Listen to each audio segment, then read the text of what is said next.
Welcome to part 2. Okay, they already know your weakness.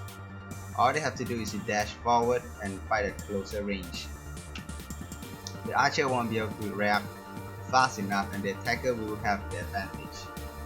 I think she is trying to imitate Fate Stay Night. If anyone have watched that anime or read the manga, will understand her cloth and archer and lance. But what if you are using a mid-range weapon like a lance? Lance, that's easy. A well-trained warrior will be proficient in both bows and axes. And everyone knows that the axe beats the lance. Really? True. But then couldn't you just learn magic attack and attack from distance? Yes, but what if your enemy knows that you are a magician? She looks like a Madoka. A skilled axe wielder will eliminate you with a single strike, no critical necessary. Every magician needs an ace up his sleeves. And that ace is the martial arts?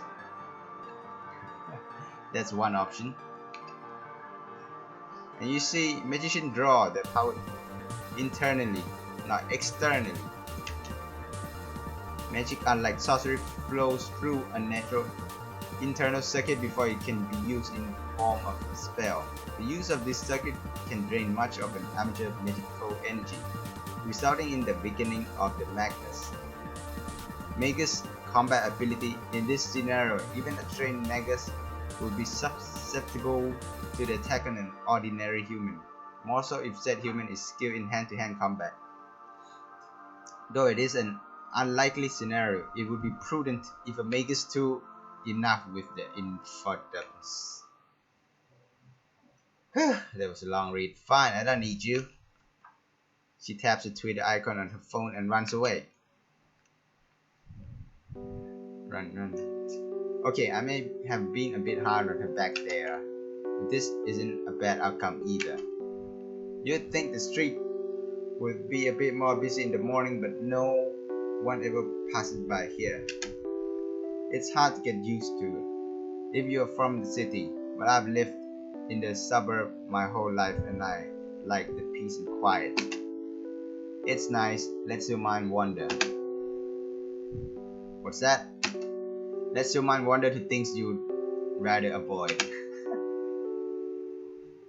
Mark? Huh? What was that? I look around and momentarily spot a figure, but it disappeared before my eyes. Strange, she looked familiar. Hey, can't be that important. 2 weeks later, I would look back on the moment of the first in a series of every very silly assumption. Lucas, Mark, you're actually early. A familiar voice welcomes me in from the cold. In front of me stands a young man that I've known since the beginning of high school and that I sometimes wishes I didn't know. On time is more like it. We have barely 5 minutes until the bell.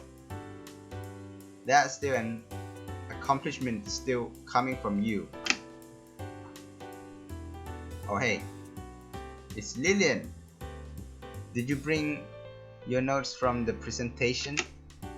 My other friend Lillian voiced her question politely, unlike a certain little sister. Well, Rin was on the computer until midnight and my laptop was needed recharging and your house was constructed without power outlet, of course. What an excuse. Fine, I'll print them out at lunch. And there goes the bell. Sigh. I can't believe in saying this, but I'm actually looking forward to a boring lecture that, if it means I can relax. The teacher voice drones on and on and on. I only know of one way to escape.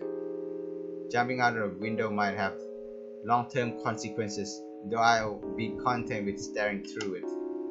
Whenever I'm bored at school, I always like to look out at the weather and thinking about how I would rather be anywhere but here. Although fortune had treated me with nothing but sadistic little sister and a pile of unfinished homework this morning, so maybe I'm better off in class after all. Mark. Am I hearing things? Mark? It's just like this morning. Is this someone's stupid idea of a prank? I'm sure it's just some kid with nothing better to do with their time, but I'm sure it's just some kid. But I can't forget that. Alright, I know what I have to do. Pinpointing the source of the sound, I spin around and glare at my target. She's not getting away this time. The class stares at me. Lucas turns around. I sit back down awkwardly. Lunch finally. No matter how many years pass, nothing beats the taste of cold meat and freedom. It's quiet. Lucas sighs audibly and I follow. I still don't get how Rin can sacrifice her lunch break to study for a test when she hardly ever studies at home. It's far from the strangest thing she's done. Point taken. So how was that game I lent you? Oh right.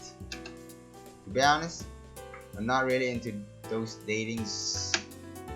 They're not dating sims if they don't have statistics. Oh really? Whatever, it doesn't matter. I'll check it out when I get time.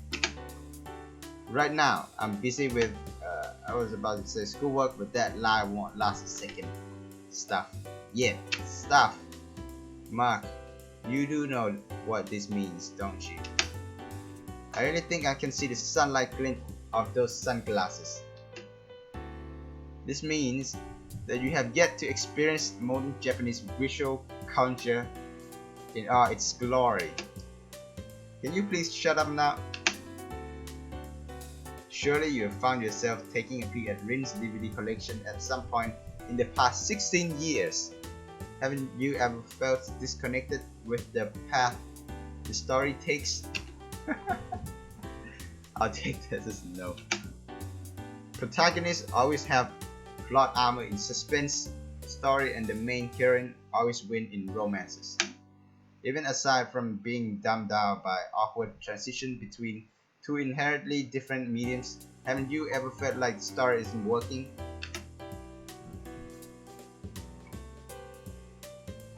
Does it not feel like the main character is brainless idiot and that you could do a much better job than him?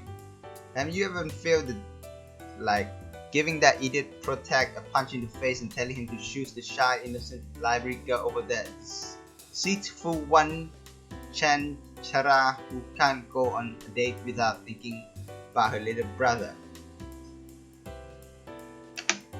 This statement may contain a slight amount of bias. At any rate, there's only one solution to problems like these. One solution. You play the game. That is the solution. I sense an evil chuckle as he finishes, as if he wants to add, and soon you'll be just like me. Well, like I said, I'll get to it eventually. Lucas kicks his feet up. It really is a good game though. And the school uniform kinda resemble ours, don't you think? As much as I hate to admit it, he's right. Our school uniform is infamous for its elaborate uniforms that don't match its academic reputation. That isn't going to make me play it any faster. Then I'll bother you every day until you do. Do you dare to underestimate my persistence? The bell rings signal the end of lunch and we head to class. Away from each other, thankfully. I did it. It took a few years, but I did it. I made it back, and it won't be long before I talk to him again. A clock ticks in the background as a girl grazes pensively out of the window. I'm getting nervous just thinking about it. Nervous and a little excited. It's been so long. What I'll do if he change it? The whole plan would be pointless.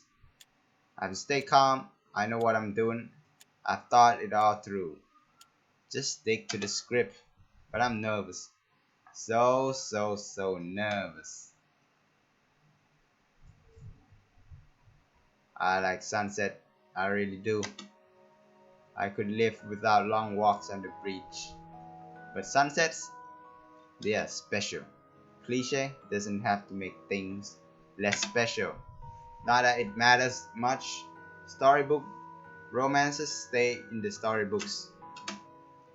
It's just nice to catch a glimpse of stories sometime, be it the MP3 shuffle, gods granting divinely selected background music, or perfectly twilight after a day of rain. Phew, thanks again for the help. Don't worry about it. It's not like I have anything better to do. I slide down from the windowsill, but my feet hesitate.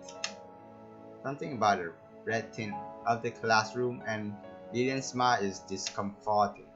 Discomforting and uncannily familiar. Does the school library always get this much work? I can see why you ask for a hand. No, the library usually maintains itself with the help of the teachers. We just have some extra things to take care of before the end of term. Paperwork mostly. Sounds tough. All work and no pay. I think you mean no play. Wait, you're getting paid? No, but well, there you go. You win this one. Anyways, as I was trying to say, I don't want the extra work. I don't mind the extra work. We help out because we want to, right? We help out because we want to, right? Though it's nice to have an extra pair of hands from time to time. Right. Besides, you always end up owing me favors. This is just one of them. Anyways, shall we head home? Yeah, let's go. I grab my bag and rush to hold the door. It can be nice to stay back after school, can it?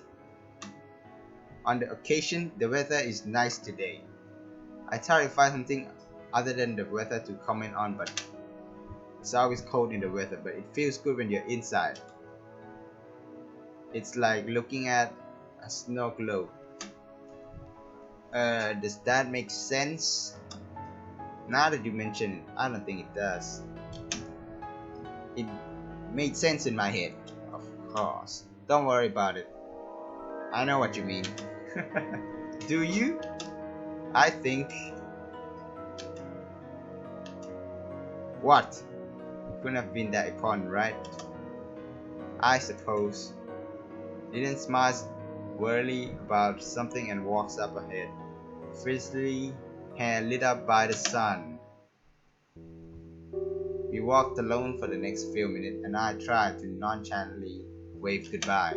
I can't shake the feeling that something was off about her today. Maybe I'm imagining things that thanks to the voice in my head, but she almost seemed as tense as me. I'd better head back before I really start worrying. I tend to walk home, but Mark. Okay, that's it. The world just isn't normal today. Mark! I'm getting to the bottom of this. Mark!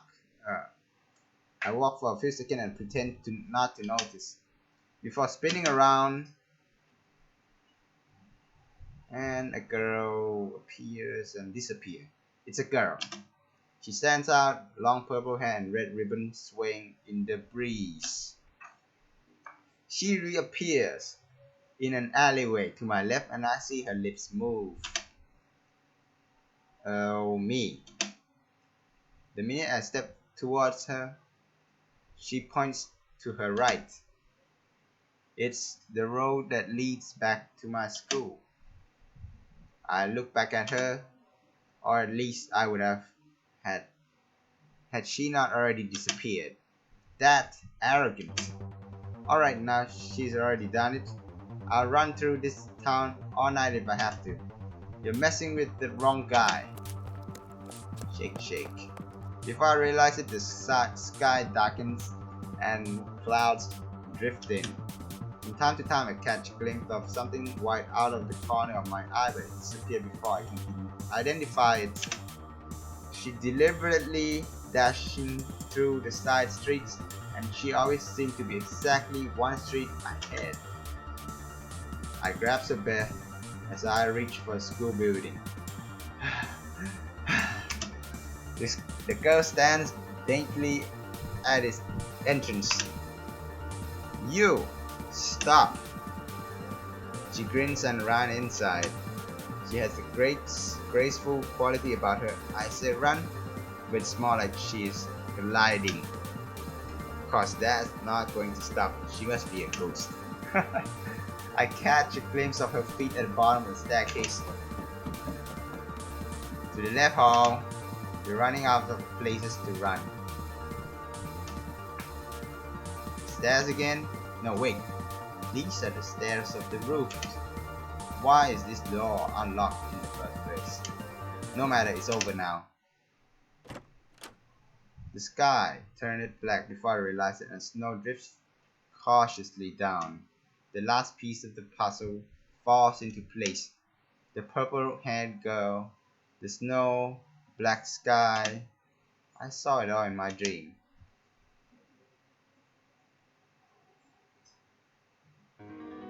The girl looked at me from the edge of the roof.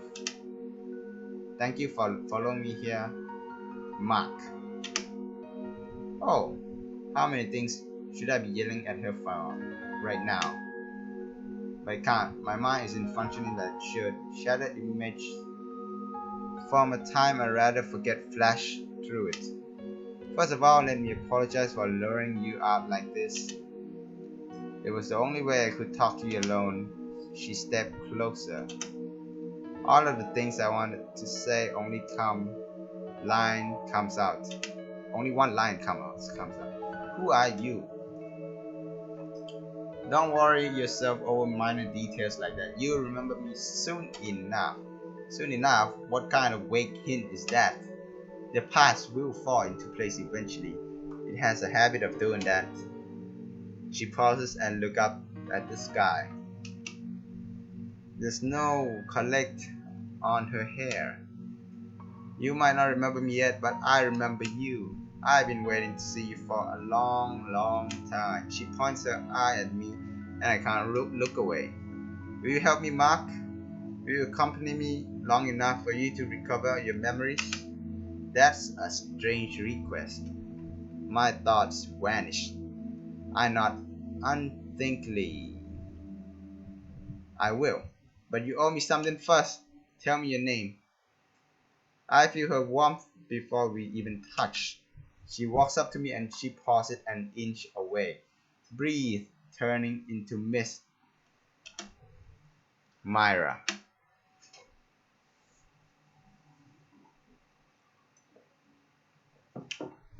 I heard her name and her ribbon flutters before me. The memories taught me I have seen this, but a cold breezes strike me as she steps back. I'll visit you someday soon. In the meantime, if you ever need me, come to this rooftop by yourself when the sky turns black. If you call out to me, I'll come to you. What are you, a vampire? Maybe a ghost? She smiles faintly. I'll leave that up to you. She must be a ghost one by one. Her footsteps grow distant. Well then, goodbye, my... Her final words are lost as she steps off the edge of the roof. Wait. Steps off the edge? What the? I dash to the edge of the roof as fast as I can and look down. But there's nothing. Not even a footprint on the freshly fallen snow. She must have fallen from the building on her death. My head is spinning. I don't want to. It's there. It keeps coming back. I see her and What was it she called it herself? The person I wish I never met? Is she here to haunt me? But then, why do I feel so... The girl in the sunset watches me. Like a figure in a faded photograph, she watches me. Like a portrait, like yourself in a house of mirror, watching, always watching. She just won't blink. All the while, the snow continues to fall. Mirror figures dances through my mind, trapping me somewhere between curiosity and awe. It's the beginning of winter. As the snow dusts the city streets, can't help imagining that her footprints will turn up very, very soon.